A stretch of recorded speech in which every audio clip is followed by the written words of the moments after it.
श्रीमद् भागवत पुराण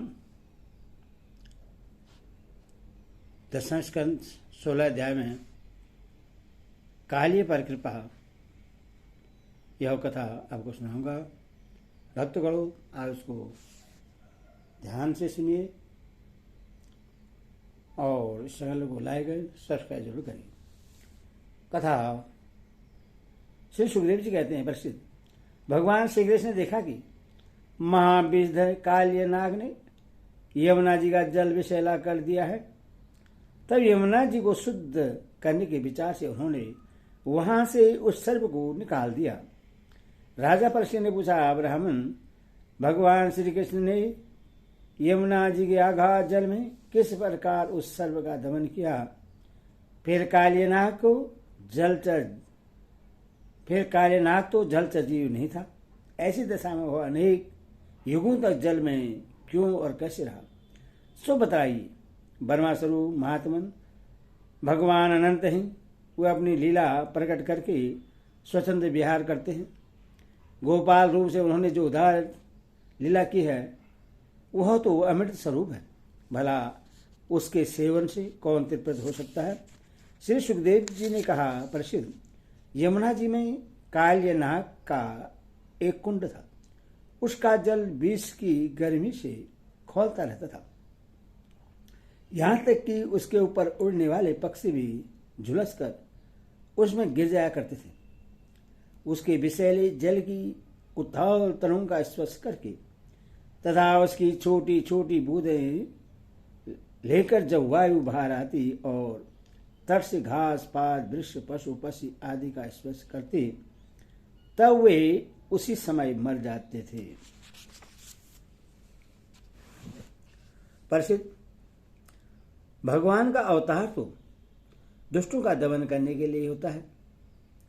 जब उन्होंने देखा कि उस सांप के विष का वेग बड़ा प्रचंड भयंकर है और वह भयानक विष ही उसका महान बल है तथा उसके कारण मेरे बिहार का स्थान यमुना जी भी दूषित हो गई है, तब भगवान श्री कृष्ण अपने कमर का फेंटा कसकर एक बहुत ऊंचा कदम के वृक्ष पर चढ़ गए और वहां से ताल ठोकर उस विषैले जल में कूद पड़े।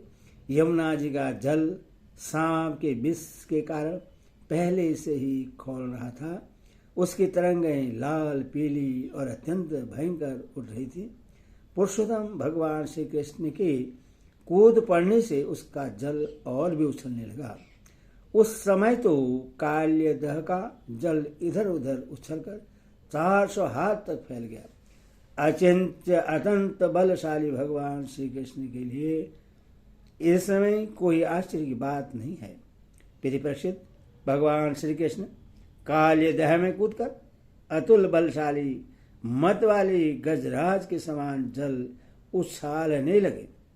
इस प्रकार जल क्रीड़ा करने पर उनकी भुजाओं का टक्कर से जल में बड़े जोर का शब्द होने लगा। आंख से ही सुनने वाले काली नाग ने वह आवाज सुनी और देखा कि कोई मेरे निवास स्थान का तिरस्कार कर रहा है। उससे यह सहन न हुआ। वह चिढ़कर भगवान श्री कृष्ण के सामने आ गया। उन्हें देखा कि सामने एक सांवला सलोना बालक है। वर्षाकालीन मेघ के समान अत्यंत सुकुमार शरीर है। उसमें लगकर आंखें हटने का नाम ही नहीं लेती। उसके वक्षस्थल पर एक सुनहली रेखा श्री वत्स का चिन्ह है और वह पीले रंग का वस्त्र धारण किए हुए है। बड़े मधुर मनोहर मुख पर मंद मंद मुस्कान अत्यंत शोभायमान हो रही है। चरण इतने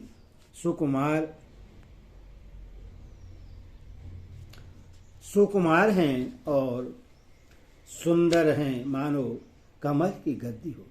इतना आकर्षण रूप होने पर भी जब काल्य नाग ने देखा कि बालक तनिक भी न डर कर इस विषैले जल में मौज से खेल रहा है, तब उसका क्रोध और भी बढ़ गया।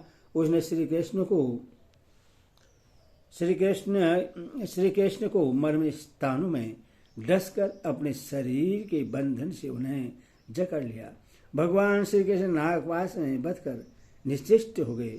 यह देखकर उनके प्यारे सखा ग्वाल बाल बहुत ही पीड़ित हुए और उसी समय दुख, पश्चाताप और भय से मूर्छित होकर पृथ्वी पर गिर पड़े, क्योंकि उन्होंने अपने शरीर, सुहृदय, धन, संपत्ति, स्त्री, पुत्र, भोग और कामनाएं सब कुछ भगवान श्री कृष्ण को ही समर्पित कर रखा था। गाय, बैल, बच्चियां और बछड़े बड़े दुख से ढकाने लगे। श्री कृष्ण की ओर ही उनकी टकटकी बज रही थी। वे डरकर इस प्रकार खड़े हो गए मानो रो रहे हों। उस समय उनका शरीर हिलना डुलना तक न था। इधर वज्र में पृथ्वी, आकाश और शरीरों में बड़े भयंकर भयंकर तीनों प्रकार के उत्पात उठ खड़े हुए, जो इस बात की सूचना दे रहे थे कि बहुत ही शीघ्र कोई अशुभ घटना घटने वाली है। नंद बाबा आदि गोप ने पहले तो उन अशकुन को देखा और पीछे से यह जाना कि आज श्री कृष्ण बिना बलराम के ही गाय चराने चले गए। वे भय से व्याकुल हो गए। वे भगवान का प्रभाव नहीं जानते थे, इसीलिए उन अशकुनों को देखकर उनके मन में यह बात आई कि आज तो श्री कृष्ण की मृत्यु ही हो गई होगी।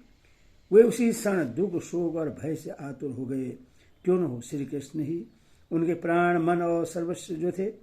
परिप्रसिद्ध वज्र के बालक, वृद्ध और स्त्रियों का स्वभाव गायों जैसा ही वात्सल्यपूर्ण था।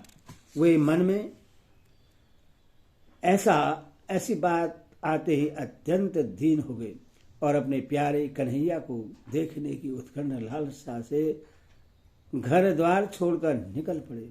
बलराम जी स्वयं भगवान के ही स्वरूप और सर्वशक्तिमान हैं। उन्होंने जब ब्रजवासियों को इतना कातर और इतना आतुर देखा तब उन्हें हंसी आ गई, परंतु वे कुछ बोले नहीं, चुप ही रहे, क्योंकि वे अपने छोटे भाई श्री कृष्ण का प्रभाव भली भांति जानते थे। ब्रजवासी अपने प्यारे श्री कृष्ण को ढूंढने लगे। कोई अधिक कठिनाई न हुई, क्योंकि मार्ग में उन्हें भगवान के चरण चिन्ह मिलते जाते थे। जौ, कमल, अंकुश आदि से युक्त होने के कारण उन्हें पहचान होती जाती थी। इस प्रकार वे यमुना तट की ओर जाने लगे। परीक्षित, मार्ग में गौओं और दूसरों के चरण चिन्हों के बीच बीच में भगवान के चरण चिन्ह भी दिख जाते थे। उनमें कमल, जौ, अंकुश, वज्र और ध्वजा के चिन्ह बहुत ही सर्वत्र थे।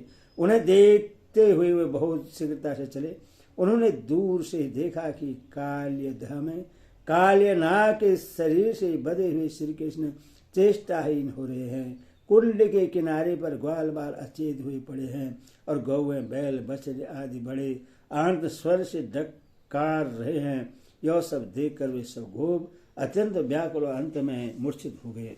गोपियों का मन अनंत गुणगण निलय भगवान श्री कृष्ण के प्रेम के रंग में रंगा हुआ था।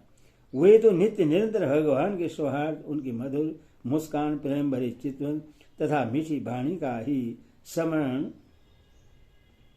करती रहती थी। जब उन्होंने देखा कि हमारे प्रियतम श्याम सुंदर को काले सांप ने जकड़ रखा है, तब तो उनके हृदय में बड़ा ही दुख और बड़ी ही जलन हुई। अपने प्राणवल्लभ जीवन सर्वस्व के बिना उन्हें तीनों लोग सुने दिखने लगे।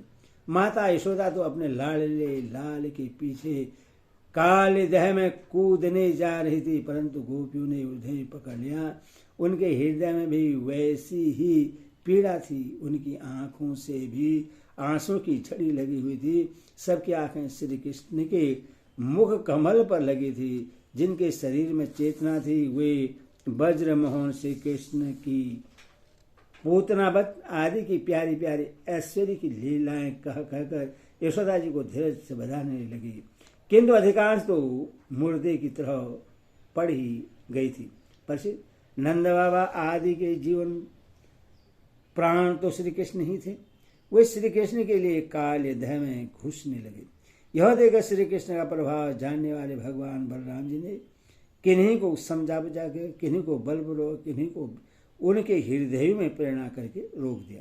प्रसिद्ध यह सांप के शरीर से बद जाना तो श्री कृष्ण की मनुष्य जैसी एक लीला थी। जब उन्होंने देखा कि वज्र के सभी लोग स्त्री और बच्चों के साथ मेरे लिए इस प्रकार अत्यंत दुखी हो रहे हैं और सच में मेरे सिवा इनका कोई दूसरा सहारा भी नहीं है, तब एक मुहूर्त तक सर्व के बंधन में रहकर बाहर निकल आए। भगवान श्री कृष्ण ने उस समय अपना शरीर फुलाकर खूब मोटा कर दिया। इससे सांप का शरीर टूटने लगा। वह अपना नागपाश छोड़कर अलग खड़ा हो गया और क्रोध से आग बबूला हो अपने फण ऊंचा करके फुफकारने मारने लगा। घात मिलते ही श्री कृष्ण बस चोट करने के लिए वह उनकी ओर टकी लगाकर देखने लगा। उस समय उसके नथनों से विष की फुहारें निकल रही थी। उसकी आंखें स्थिर थी और इतनी लाल लाल हो रही थी मानो भट्टी पर तपाया हुआ खपड़ा हो। उसके मुंह से आग की लपटें निकल रही थी। उस समय काले नाग अपनी दुहरी जीभ लपलपाकर अपने होठों के दोनों किनारों को चाट रहा था और अपनी कराल आंखों से विष की ज्वाला उगलता जा रहा था। अपने वाहन गरुड़ के समान भगवान श्री कृष्ण उसके साथ खेलते हुए पैतरा बदलने लगे और वह सांप भी उन पर चोट करने का दाव देखता हुआ पैतरा बदलने लगा। इस प्रकार पैतरा बदलते बदलते उसका बल क्षीण हो गया। तब भगवान श्री कृष्ण ने उसके बड़े बड़े सिरों को तनिक दबा दिया और उछलकर उन पर सवार हो गए। काले नाग के मस्तकों पर बहुत सी लाल लाल मणियां थी। उनके सर से भगवान के सुकुमार तोलुओं की लालिमा और भी बढ़ गई। नृत्य गान और समस्त कलाओं के आदि पर्वत भगवान श्री कृष्ण उसके सिरों पर कलापूर्ण नृत्य करने लगे। भगवान के प्यारे भक्त गर्दव सिद्ध देवताचार्य और देवगुणाओं ने जब देखा कि भगवान नृत्य करना चाहते हैं, तब वे बड़े प्रेम से मृदंग, ढोल, नगारे आदि बाजे बजाते हुए सुंदर सुंदर गीत गाते हुए, पुष्पों की वर्षा करते हुए और अपने को निसार करते हुए भेंट ले लेकर उसी समय भगवान के पास आ पहुंचे। पर से काले नाग के 101 सिर थे। वह अपने जिस सिर को नीचा झुकाता था उसी को प्रचंड दंडधारी भगवान अपने पैरों की चोट से कुचल डालते। इससे काले नाग की जीवन शक्ति क्षीण हो चली। वह मुंह और नथनों से खून उगलने लगा। अंत में चक्कर काटते काटते वह बेहोश हो गया। तनिक भी चेतन होता तो वह अपने आंखों से विष उगलने लगता और क्रोध के मारे जोर जोर से फुफकारें मारने लगता। इस प्रकार वह अपने सिरों में से जिस सिर को ऊपर उठाता उसी को नाचते हुए भगवान श्री कृष्ण अपने चरणों की ठोकर से झुकाकर रोद डालते। उस समय प्राण पुरुषोत्तम भगवान श्री कृष्ण के चरणों पर जो खून की बूंदें पड़ती थी, उनसे ऐसा मालूम होता मानो रक्त पुष्पों से उनकी पूजा की जा रही हो। प्रसिद्ध भगवान के इस अद्भुत ताड़व नृत्य से काली के फण रूप छत्ते छिन्न भिन्न हो गए। उसका एक अंग चूर चूर हो गया और मुंह से खून की उल्टी होने लगी। अब उसके सारे जगत के आदि शिक्षक पुराण पुरुष भगवान नारायण की स्मृति हुई। वह मन ही मन भगवान की शरण में गया। भगवान श्री कृष्ण के उदर में संपूर्ण विश्व है, इसीलिए उनके भारी बोझ से काले नाग के शरीर की एक एक गांठ ढीली पड़ गई। उनकी एड़ियों की चोट से उसके छत्र के समान फण छिन्न भिन्न हो गए। अपने पति की यह दशा देखकर उसकी पत्नियां भगवान की शरण में आई। वे अत्यंत आतुर हो रही थी। भय के मारे उनके वस्त्राभूषण अस्त व्यस्त हो रहे थे और केश की चोटियां भी बिखर रही थी। उस समय उस साध्वी नागपत्नियों के चित्त में बड़ी घबराहट थी। अपने बालकों को आगे करके वही पृथ्वी पर लौट गई और हाथ जोड़कर उन्होंने समस्त प्राणियों के एकमात्र स्वामी भगवान श्री कृष्ण को प्रणाम किया। भगवान श्री कृष्ण को शरणागत वत्सल जानकर अपने अपराधी पति को छुड़ाने की इच्छा से उन्होंने उनकी शरण ग्रहण की। नागपति ने कहा, प्रभु आपका यह अवतार ही दुष्टों को दंड देने के लिए हुआ है, इसीलिए इस अपराधी को दंड देना सर्वदा उचित है। आपकी दृष्टि में शत्रु और पुत्र का कोई भेद भाव नहीं है, इसीलिए आप जो किसी को दंड देते हैं वह उसके पापों का प्रायश्चित कराने और उसका परम कल्याण करने के लिए ही आपने हम लोगों पर यह बड़ी ही अनुग्रह किया है। यह तो आपका कृपा प्रसाद ही है, क्योंकि आप जो दुष्टों को दंड देते हैं उससे उनके सारे पाप नष्ट हो जाते हैं। इस सर्व के अपराधी होने में तो कोई संदेह ही नहीं है। यदि यह अपराधी न होता तो इससे सर्व की योनि ही क्यों मिलती। इसीलिए हम सच्चे हृदय से आपके इस क्रोध को भी आपका अनुग्रह ही समझती हैं। अवश्य ही पूर्व जन्म में इसने स्वयं मान रहित होकर और दूसरों का सम्मान करते हुए बहुत बड़ी तपस्या की है, अथवा सब जीवों पर दया करते हुए इसने कोई बहुत बड़ा धर्म किया है, तभी तो आप इसके ऊपर संतुष्ट हुए हैं। क्योंकि सर्व जीव स्वरूप आपकी प्रसन्नता का यही उपाय है। भगवान, हम नहीं समझ पाते हैं कि यह इसकी किस साधना का फल है जो यह आपके चरण कमलों की धूल का स्पर्श पाने का अधिकारी हुआ है। आपके चरणों की रच इतनी दुर्लभ है और उसके लिए आपकी अर्धांगिनी लक्ष्मी जी को भी बहुत दिनों तक समस्त भोगों का त्याग करके नियमों का पालन करते हुए तपस्या करनी पड़ी थी। प्रभु, जो आपके चरणों की धूल की शरण ले लेते हैं वे भक्तजन स्वर्ग का राज्य या पृथ्वी की बादशाही नहीं चाहते। वे न तो रसातल का ही राज्य चाहते और न तो ब्रह्मा का पद ही लेना चाहते हैं। उन्हें अणिमादि योग सिद्धियों की भी चाह नहीं होती, यहाँ तक कि वे जन्म मृत्यु के छुड़ाने वाले केवल मोक्ष की भी इच्छा नहीं करते। स्वामी, यह नागराज तपोगुण योनि में उत्पन्न हुआ है और अत्यंत क्रोधी है, फिर भी इससे आपकी वह परम पवित्र चरणरज प्राप्त हुई जो दूसरों के लिए सर्वदा दुर्लभ है, तथा जिसको प्राप्त करने की इच्छा मात्र से ही संसार चक्र में पड़े हुए जीव को संसार के वैभव संपत्ति की तो बात ही क्या, मोक्ष की भी प्राप्ति हो जाती है। प्रभु, हम आपको प्रणाम करते हैं। आप अनंत और अचिंत ऐश्वर्य के नित्य निधि हैं। आप सबके अंतकरण में विराजमान होने पर भी अनंत हैं। आप समस्त प्राणियों और पदार्थों के आश्रयता सब पदार्थों के रूप में भी विद्यमान हैं। आप प्रकृति से परे स्वयं परमात्मा हैं। आप सब प्रकार के ज्ञान और अनुभव के खजाने हैं। आपकी महिमा और शक्ति अनंत है। आपका स्वरूप अप्राकृतिक दिव्य चिन्हमय है। प्राकृतिक गुणों एवं विकारों का आप कभी स्पर्श ही नहीं करते। आप ही ब्रह्मा हैं। हम आपको नमस्कार कर रहे हैं। आप प्रकृति में सो उत्पन्न करने वाले काल हैं, काल शक्ति के आश्रय हैं और काल के क्षण कल्प आदि समस्त अवयवों के साक्षी हैं। आप विश्वरूप होते हुए भी उससे अलग रहकर उसके दृष्टा हैं। आप उसके बनाने वाले निमित्त कारण तो हैं ही, उसके रूप में बनने वाले उपादान कारण भी हैं। प्रभु, पंचभूत उनकी तन्मात्राएं, इंद्रियां, प्राण, मन, बुद्धि और इन सब का खजाना चित्त, ये सब आप ही हैं।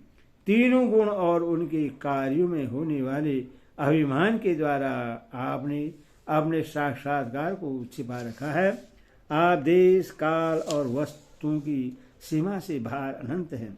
सूक्ष्म से सूक्ष्म और कार्य कारणों के समस्त विकारों में भी एक रस, विकार रहित और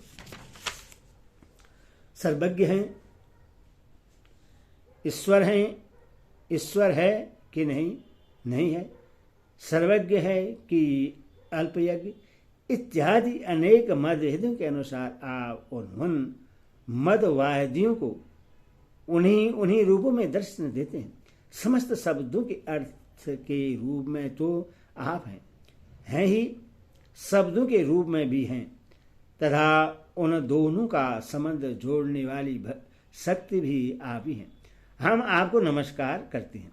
प्रत्यक्ष, अनुमान आदि जितने भी प्रमाण हैं उनको प्रमाणित करने वाले मूल आप ही हैं।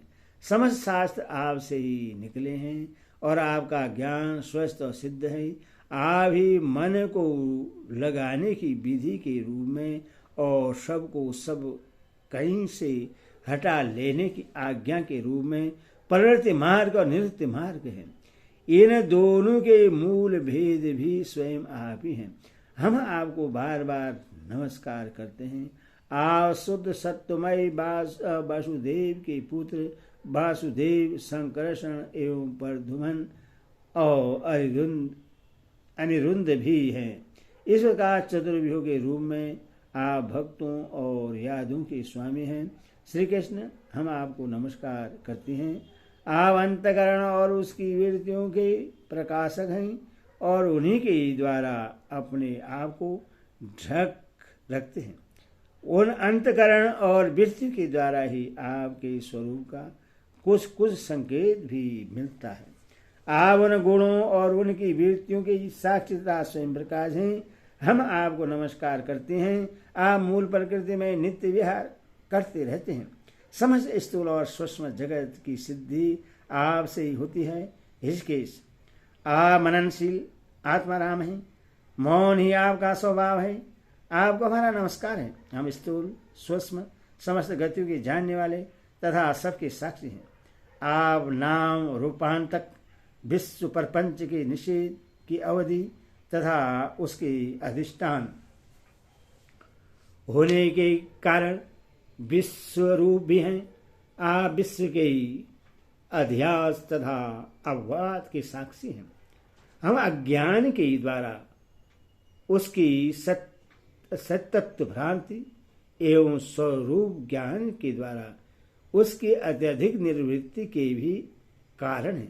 आपको हमारा नमस्कार है। प्रभु, यदि भी कर्तापन न होने के कारण आप कोई भी कर्म नहीं करते, निष्क्रिय हैं तथा वे अनादि काल शक्ति को स्वीकार करके प्रकृति के गुणों के द्वारा आप इस विश्व की उत्पत्ति, स्थिति और प्रलय की लीला करते हैं। क्योंकि आपकी लीलाएं अमोघ हैं। आप सत्य संकल्प हैं। इसीलिए जीवों के संस्कार रूप से छिपे हुए स्वभाव को अपनी दृष्टि से जागृत कर देते हैं। त्रिलोकी में 3 प्रकार की योनियां हैं। सत्वगुण प्रधान शांत, रजोगुण प्रधान अशांत और तमोगुण प्रधान मूढ़। ये सब की सब आपकी लीला मूर्तियां हैं। फिर भी इस समय आपको सत्वगुण प्रधान शांत जन ही विशेष प्रिय है। क्योंकि आपका यह अवतार और ये लीलाएं साधुजनों की रक्षा तथा धर्म की रक्षा एवं विस्तार के लिए ही है। शांतातमन स्वामी को बार बार अपनी प्रजा का अपराध सह लेना चाहिए। यह मूढ़ है, आपको पहचानता नहीं है, इसीलिए इसे क्षमा कर दीजिए। भगवान, आप कृपा कीजिए। अब यह सर्प मरने ही वाला है। सद्गुरु सदा से ही हम अबलाओं पर दया करते आए हैं, अथवा हमें हमारे प्राण स्वरूप पतिदेव को दे दीजिए। हम आपकी दासी हैं, हमें आप आज्ञा दीजिए। आपकी क्या सेवा करें, क्योंकि जो श्रद्धा के साथ आपकी आज्ञाओं का पालन आपकी सेवा करता है वह सब प्रकार के भयों से छुटकारा पा जाता है। सुखदेव जी कहते हैं, प्रसिद्ध भगवान के चरणों की ठोकरों ने काल्य नाग के फण छिन्न भिन्न हो गए। वह विशुद्ध हो रहा था।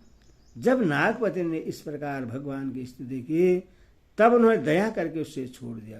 धीरे धीरे काले नाग के इंद्रियों और प्राणों में कुछ कुछ चेतना आ गई। वह बड़ी कठिनता से श्वास लेने लगा और थोड़ी देर के बाद बड़ी दीनता से हाथ जोड़कर भगवान श्री कृष्ण से इस प्रकार बोला। काले नाग ने कहा, नाथ, हम जन्म से ही दुष्ट, तमोगुणी और बहुत दिनों के बाद भी बदला लेने वाले बड़े क्रोधी जीव हैं। जीवों के लिए अपना स्वभाव छोड़ देना बहुत कठिन है। इसी के कारण संसार के लोग नाना प्रकार के दुराग्रहों में फंस जाते हैं। विश्व विधाता आपने ही गुणों के भेद से इस जगत में नाना प्रकार के स्वभाव, वीर्य, बल, योनि, बीज, चित्त और आकृतियों का निर्माण किया है। भगवान, आपकी ही दृष्टि में हम सर्व भी हैं। हम जन्म से ही बड़े क्रोधी होते हैं। हम यह माया के चक्कर में स्वयं हो रहे हैं। फिर अपने प्रयत्न से इस दुस्तज माया का त्याग कैसे करें? आप सर्वज्ञ और संपूर्ण जगत के स्वामी हैं। आप ही हमारे स्वभाव और इस माया के कारण हैं। अब आप अपनी इच्छा से जैसा ठीक समझे कृपा कीजिए या दंड दीजिए। श्री सुखदेव जी कहते हैं, काली नाग की बात सुनकर लीला मनुष्य भगवान श्री कृष्ण ने कहा, सर्व अब तुम यहाँ नहीं, अब तुझे यहाँ नहीं रहना चाहिए। तू अपने जाति, भाई, पुत्र और स्त्रियों के साथ शीघ्र ही यहाँ से समुद्र में चला जा। अब गौवें और मनुष्य यमुना जल का उपभोग करें। जो मनुष्य दोनों समय तुझको दी हुई मेरी इस आज्ञा का स्मरण तथा कीर्तन करे, उससे सांपों से कभी भय न हो।